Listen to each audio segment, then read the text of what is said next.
ایک حدیث پہ اگر عمل ہو جائے تو مجھے اللہ کی قسم کھا کر میں کہتا ہوں یہ کورونا کا پتہ ہی نہیں چلے گا کہاں گیا. صرف ایک حدیث. میرے نبی نے فرمایا 4 باتیں مجھ سے لے لو پھر دنیا بھی تمہاری ہے آخرت بھی تمہاری ہے. 4 اذا کانت فیک. 4 باتیں لے لو مجھ سے پھر دنیا بھی تمہاری ہے آخرت بھی تمہاری ہے. تمہیں کوئی ٹیڑھی آنکھ سے نہ دیکھ سکے گا, تمہیں کوئی نقصان نہ پہنچا سکے گا کہ تمہارے رب کا سایہ تم پہ چھا جائے گا. تو 4 باتیں کون سی ہیں؟ صدق و حدیث، ہمیشہ سچ بولنا، جھوٹ نہ بولنا.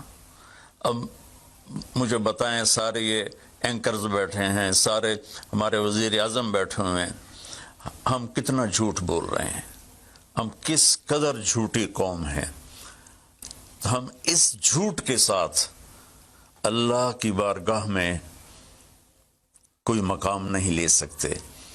تو میرے نبی نے پہلی بات فرمائی صدق و حدیث، سچ بولنا. دوسری بات فرمایا حفظ و امانت، کبھی کسی کو دھوکہ نہ دینا.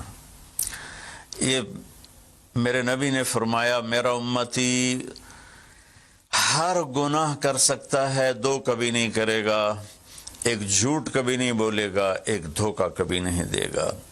تو وزیر اعظم صاحب آپ اکیلے ہیں، دیانتدار ہیں، اللہ سے رونے دھونے والے ہیں، مانگنے والے ہیں، لیکن 22 کروڑ لوگوں میں سچے کتنے ہیں؟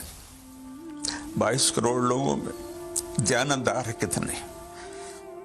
ایک بہت بڑے چینل، میں ہاتھ جوڑ کے اینکر بیٹھے ہیں، معافی مانگ کے بات کر رہا ہوں، ایک بہت بڑے چینل کے مالک نے مجھ سے کہا کوئی نصیحت کرے. میں نے کہا چینل سے جھوٹ ختم کر دو.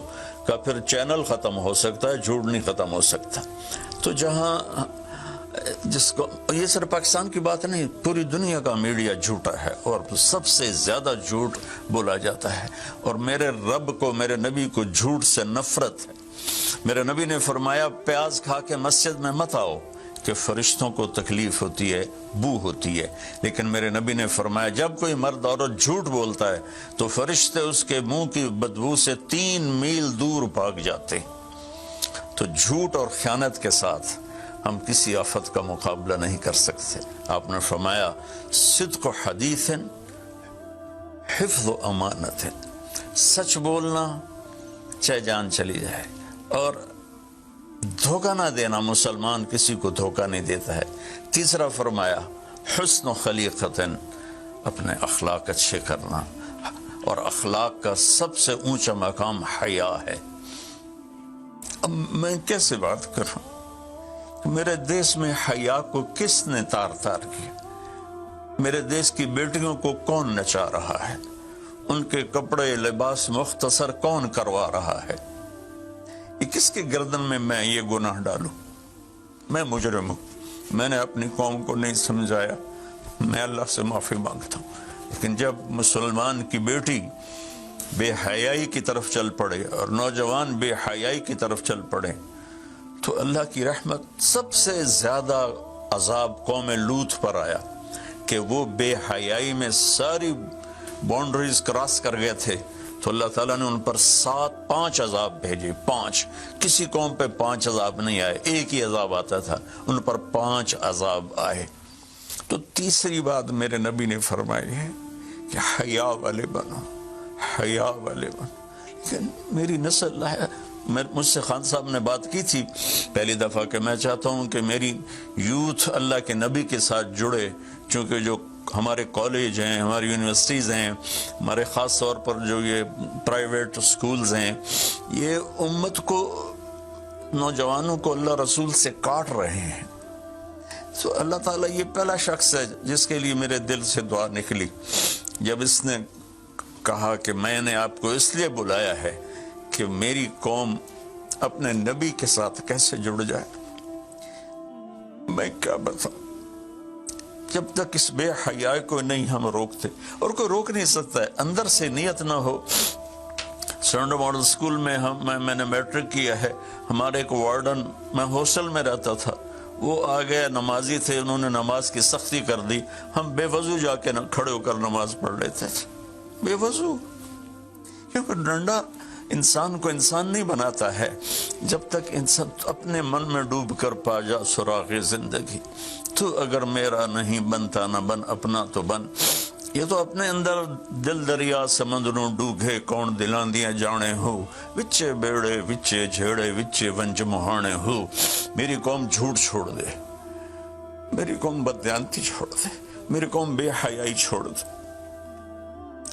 وعفت فی تہمت، آخری بات میرے نبی نے کہا، اور رزق ہی امسا مغفور اللہ، جو صبح سے شام تک رزق حلال میں تھک جاتا ہے اس کے اس دن کے سارے گناہ معاف ہو جاتے۔ تو میں وزیر اعظم صاحب سے اپیل کروں گا کہ پوری قوم سے جیسے ڈونیشن مانگا ہے ایسی پوری قوم سے چلے۔ میں آپ کی طرف سے اپیل کرتا ہوں کہ کل یا آج رات رمضان کی آئے گی، ساری قوم 2 نفل پڑھے اپنے اپنے گھروں میں، اور ایک تسبیح لا الہ الا انت سبحانک انی کنت من الظالمین، جس کو یاد ہے پڑھ لے، جس کو نہیں یاد ہو استغفر اللہ کی ایک تسبیح پڑھ لے، اور پھر سب اللہ کے سامنے ہاتھ جوڑ کے معافی مانگ۔ اور اللہ تعالیٰ کہتا ہے ما من یوم الا والبحر یستاذن فی ان یغرق ابن آدم، روزانہ، یہ مسند احمد کی روایت، روزانہ سمندر کہتا ہے یا اللہ اجازت دے میں چڑھ جاؤں اور ان کو بہا دوں۔ والارض تستاذن فی ان تبتلعہ، زمین کہتی ہے اللہ مجھے اجازت دے میں ان بے حیاؤں کو نگل جاؤں، ان جھوٹوں کو، ان بدماشوں کو، اس مافیا کو میں نگل جاؤں۔ تو والملائکۃ تستاذن فی ان تعجلہ وتہلکہ، فرشتے اللہ سے کہتے ہیں یا اللہ تو ہمیں اجازت دے ہم ان کا صفایا کریں۔ میرا اللہ کہتا ہے دعو عبدی فانا عالم بعبدی منکم، جاؤ جاؤ اپنا کام کرو، یہ میرا بندہ ہے اور میں جانوں میرا بندہ جانے۔ ان کان عبدکم فشانکم بہی، تمہارا بندہ ہے تو مار دو، ان کان عبدی فمنی ولی منی ولی عبد، اگر میرا ہے تو میں انتظار کروں گا، میں انتظار کروں گا۔ پچھلی قوموں میں ایک طوائف نے کتے کو پانی پلایا تو اللہ نے اس کی بخشش کر دی، معاف، ہم تو مائل بکرم ہیں، کوئی سائل ہی نہیں، کوئی مانگنے والا تو ہو۔ ان 4 چیزوں نے ہماری ہر چیز بکھیر دی، توڑ دی۔ کسی بھی قوم کے لیے جھوٹ، بددیانتی، بے حیائی اور رزق حرام یہ ان کو تباہ و برباد کر دیتا ہے، اور کوئی قوم سچائی، دیانتداری، پاک دامنی اور رزق حلال پر ہوگی تو اللہ کا سایہ ان پر چھا جائے گا، اور دنیا کی کوئی طاقت ان کی طرف آنکھ اٹھا کر نہیں دیکھ سکتی۔ ہم تو اجڑے چمن کے مالی ہیں، عمران خان کو اجڑا چمن ملا ہے، کہاں تک آباد کر سکے گا، اللہ اس کی مدد کرے۔ چمن کے تخت پر جس دم شہ گل کا تجمل تھا، ہزاروں بلبلیں تھی باغ میں، ایک شور تھا، غل تھا، کھلی جب آنکھ نرگی سی، نہ تھا جز خار کچھ باقی، بتاتا باغ مارو رو، یہاں غنچہ یہاں گل تھا، یہاں غنچہ یہاں گل تھا۔ ابھی عمران صاحب نے یرموک کی اور قادسیہ کی بات کی، کتنے تھے؟